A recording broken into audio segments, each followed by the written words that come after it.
नमो बुद्धाय, जय भीम। मेरा नाम रविंद्र कुमार है। आज बाबा साहब डॉक्टर अंबेडकर की पुस्तक लॉर्ड बुद्धा एंड हिज धम्मा अर्थात भगवान बुद्ध और उनका धम्म के जो पुस्तक है उसमें भगवान बुद्ध ने यज्ञ को यानी यज्ञ करने को जिसमें पशु बलि होती थी उसको अधर्म क्यों कहा है, हम इस पर आज आपके साथ साझा करेंगे। ब्राह्मण धर्म जो था वह यज्ञों के पर आधारित था। यह बाबा साहब कर रहे हैं। कुछ यज्ञ नित्य कहलाते थे और कुछ यज्ञ नैमित्तिक कहलाते थे। नित्य यज्ञ का मतलब था वे अनिवार्य कर्तव्य जो चाहे कोई फल मिले और चाहे न मिले करना ही होता था। नैमित्तिक यज्ञ उस समय किए जाते थे जब यजमान किसी सांसारिक इच्छा विशेष की पूर्ति के लिए उसके निमित्त से यह यज्ञ कराता था। ब्राह्मणी यज्ञों में सुरापान, पशुओं की बलि, हर तरह का आमोद प्रमोद रहता था। तब भी यज्ञ धार्मिक कृत्य समझे जाते थे। ऐसे धर्म को जिसका आधार यज्ञ थे बुद्ध ने अपनाने योग्य नहीं समझा है। उन बहुत से ब्राह्मणों को जो भगवान बुद्ध से विवाद करने पहुंचे तथागत ने अपने कारण बता दिए थे कि वे क्यों यज्ञों को धर्म का अंग मानने के लिए तैयार नहीं थे। लिखा इसमें मिलता है कि इस विषय में 3 ब्राह्मणों ने तथागत से वाद विवाद किया था। उनके नाम थे कूटदंत, उज्जय और उदाई। कूटदंत ब्राह्मण ने भगवान बुद्ध से पूछा कि यज्ञ के बारे में उनका क्या मत है। तथागत बोले, अच्छा तो हे ब्राह्मण सुनो, ध्यान दे और कुछ तो मैं कह रहा हूं उसे सावधान रहकर सुनो। बहुत अच्छा, कूटदंत बोला। तब भगवान बुद्ध ने कहा, हे ब्राह्मण, बहुत पुराने समय में महाविजेता नाम का एक राजा था। एक उदाहरण देकर के भगवान बुद्ध कह रहे हैं। वह प्रतापी था, बहुत धन वाला था, बहुत संपत्ति वाला था। उसके पास सोने चांदी के भंडार थे, सुख भोग के सब सामान थे, धन धान की कमी न थी। उसके खजाने धन से और उसके कोठे अनाज से भरे थे। अब एक बार जब राजा महाविजेता अकेला विचार मग्न कर बैठा था, उसके मन में बड़े जोर से यह विचार पैदा हुआ, आदमी के सुख भोग के सामानों की मेरे पास कमी नहीं है। मैं पृथ्वी का चक्रवर्ती राजा हूँ। यह अच्छा होगा यदि मैं एक महान यज्ञ करूं जो दीर्घ काल तक मेरे कल्याण के लिए हो। तब उस ब्राह्मण ने, जो राजा का पुरोहित था, राजा से कहा, हे राजन, इस समय आपकी प्रजा हैरान की जा रही है, परेशान की जा रही और लूटी जा रही है। बहुत से डाकू हैं जो गांव और नगरों में लूट मार करते हैं और जिन्होंने रास्ते आरक्षित कर दिए हैं। जब तक ऐसी अवस्था है तब तक यदि महाराज ने प्रजा पर एक नया टैक्स और लगाया तो महाराजा निश्चय से गलती करेंगे।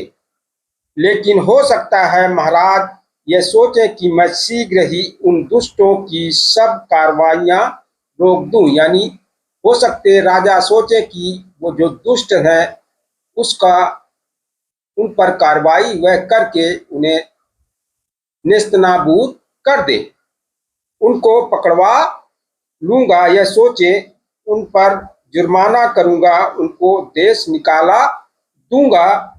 तथा उनको मरवा डालूंगा। यह हो सकता है महाराजा ऐसा सोच रहा हो, लेकिन इस तरफ से उनकी स्वेच्छाचारिता नहीं रोकी जा सकती। लेकिन यहाँ जो बुरे कर्म कर रहे थे उनकी स्वेच्छाचारिता इस तरह रोकी नहीं जा सकती। जो अदंडित बच रहेंगे वे प्रजा को हैरान करते रहेंगे, यानी जो जिनको दंड नहीं मिलेगा बच जाएंगे वह प्रजा को हैरान करते रहेंगे, परेशान करते रहेंगे। इस गड़बड़ी को जड़मूल से समाप्त करने का एक रास्ता है। आपके राज्य में जितने भी ऐसे हो जो पशु पालते हो या खेती करते हो, उन्हें महाराज आप खाने को दें और खेतों में बीज बोने के लिए बीज दें। आपके राज्य में जितने भी ऐसे हों जो व्यापार में लगे हों, उन्हें महाराज आप व्यापार करने के लिए पूंजी दें।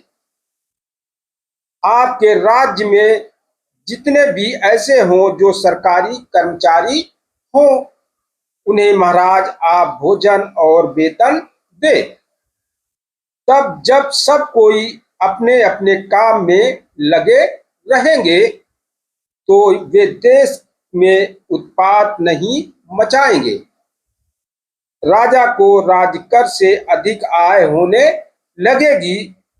देश सुख और शांति का अनुभव करेगा और जनता खुशहाल हो जाएगी। लोग अपने बच्चों को गोद में लेकर नाचेंगे और निर्भय होकर खुले दरवाजे में के वाले घर में सोएंगे। तब हे ब्राह्मण, भगवान बुद्ध कहते हैं, तब हे ब्राह्मण, राजा महाविजेता ने अपने पुरोहित की बात मान वैसा ही किया। लोग अपने अपने काम में लग गए। उन्होंने देश में उत्पात मचाना छोड़ दिया। राजा को राजकर से अधिक आय होने लगी। देश सुख और शांति का अनुभव करने लगा। जनता खुशहाल हो गई। लोग अपने अपने बच्चों को गोद में लेकर नाचने लगे और निर्भय होकर खुले दरवाजे के घर में सोने लगे। जब उत्पात शांत हो गया तो राजा महाविजेता ने फिर पुरोहित से कहा, अब उत्पात शांत है, देश खुशहाल है। मैं अपने दीर्घकालीन कल्याण के लिए वह महान यज्ञ करना चाहता हूं। आप बताएं कि कैसे करूं। पुरोहित ने राजा को उत्तर देते हुए कहा, हे राजन, अब आप राजधानी में और राजधानी के बाहर समस्त देश में ऐसे जितने भी क्षत्रिय हैं जो आपके मालगुजार हैं, उन्हें निमंत्रण दें।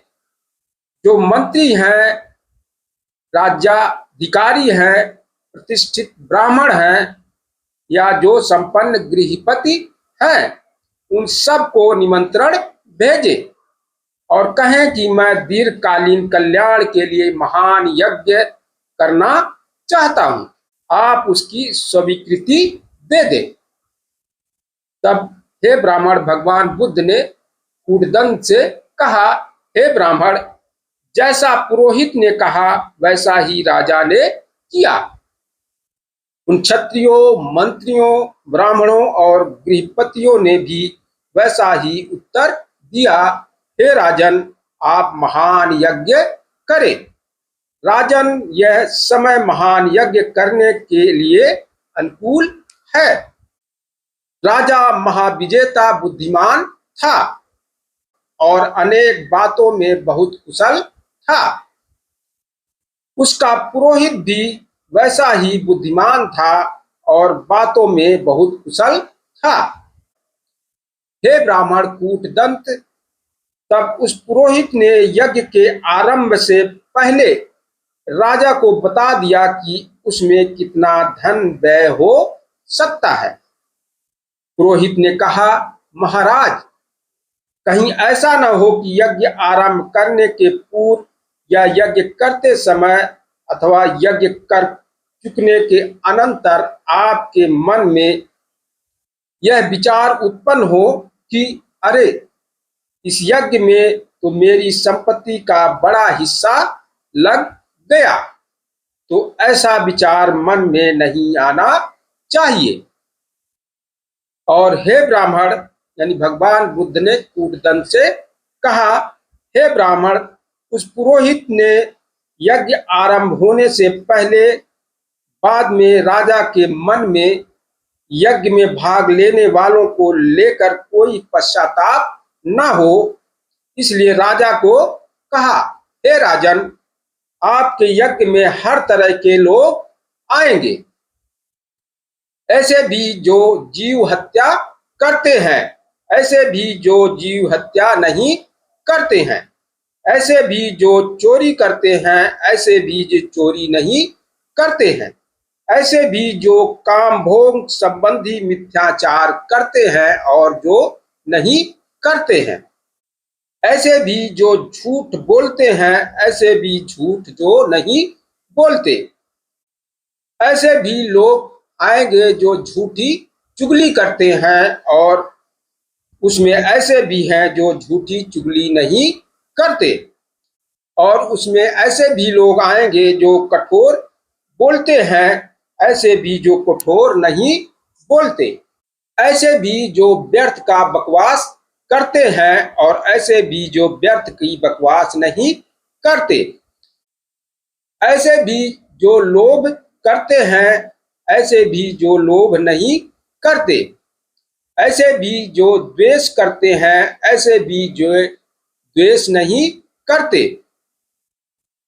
ऐसे भी जिनकी सम्यक दृष्टि होगी और ऐसे भी जिनकी मिथ्या दृष्टि होगी।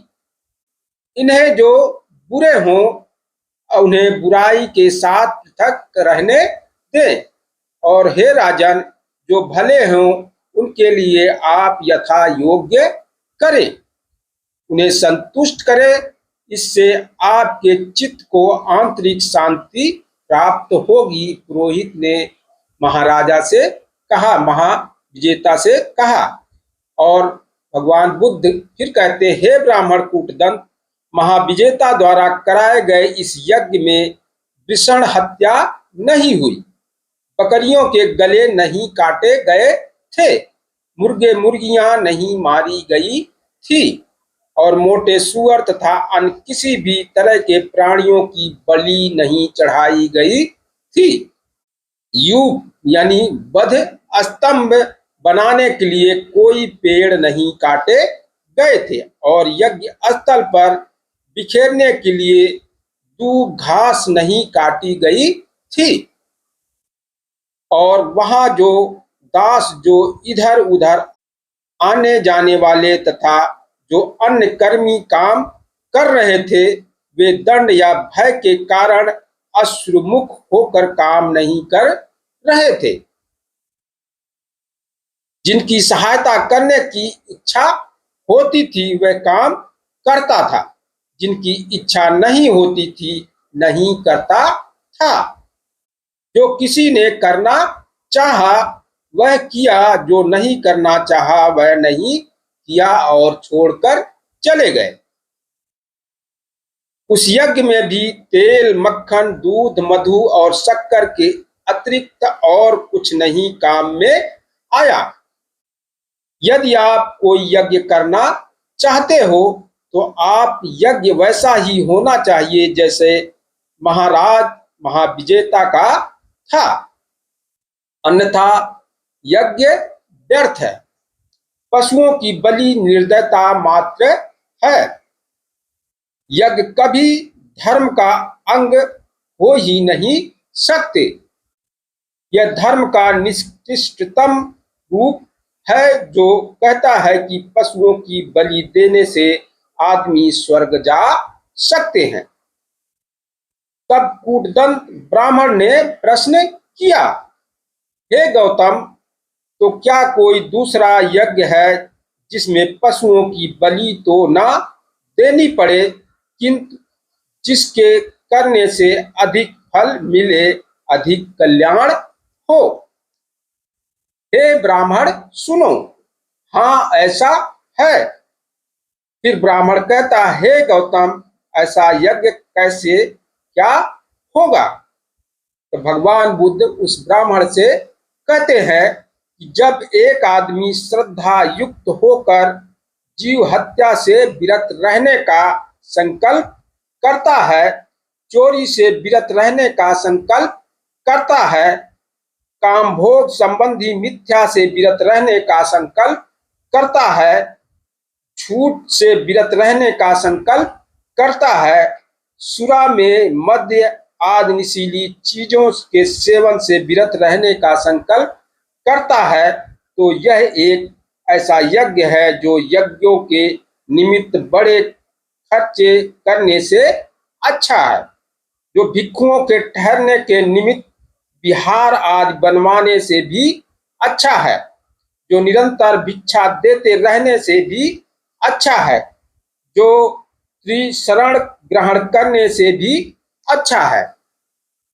जब भगवान बुद्ध ने कहा तो कूटदंत ब्राह्मण को भी कहना पड़ा, श्रमण गौतम, आपका कथन सर्वश्रेष्ठ है। हे श्रमण गौतम, आपका कथन सर्वश्रेष्ठ है। इसके बाद ब्राह्मण उज्जय ने तथागत से पूछा, हे श्रमण गौतम, क्या आप यज्ञों के प्रशंसक हैं? तब भगवान बुद्ध कहते हैं, हे ब्राह्मण, ना मैं हर यज्ञ की प्रशंसा करता हूँ, ना मैं हर यज्ञ को सदोष कहता हूँ।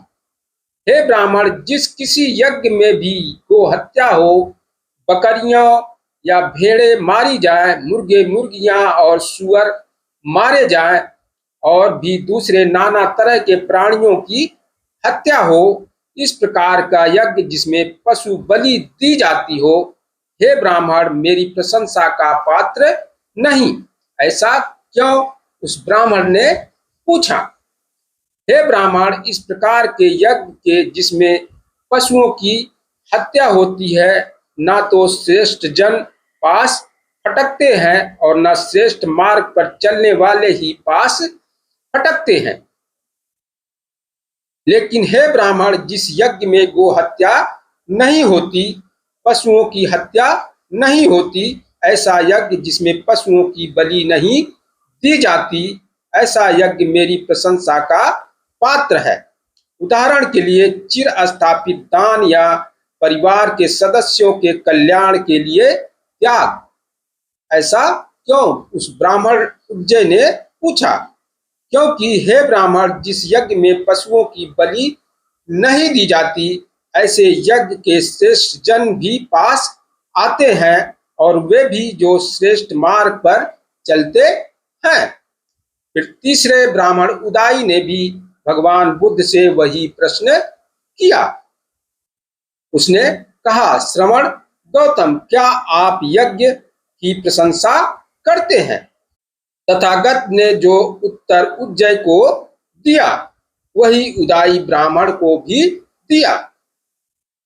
तथागत बोले, ऐसे यज्ञ जो उचित समय पे किया जाए, ऐसे यज्ञ जिसमें पशुओं की बलि ना दी जाए, वे निकट आते हैं। जो श्रेष्ठ जीवी हैं, जिनकी आंख पर से पर्दा हट गया है, जो कालातीत है, जो जन्म मरण के बंधन से मुक्त है, वे तथा वैसे ही दूसरे विद्वान या कुशल यज्ञ की प्रशंसा करते हैं।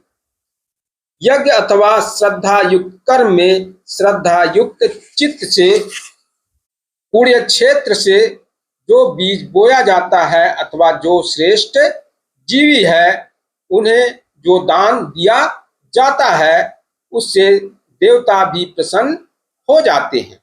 इस प्रकार के दान से विज्ञ जन विद्या का लाभ करते हैं तथा दुख से मुक्त हो सुखी अवस्था को प्राप्त होते हैं।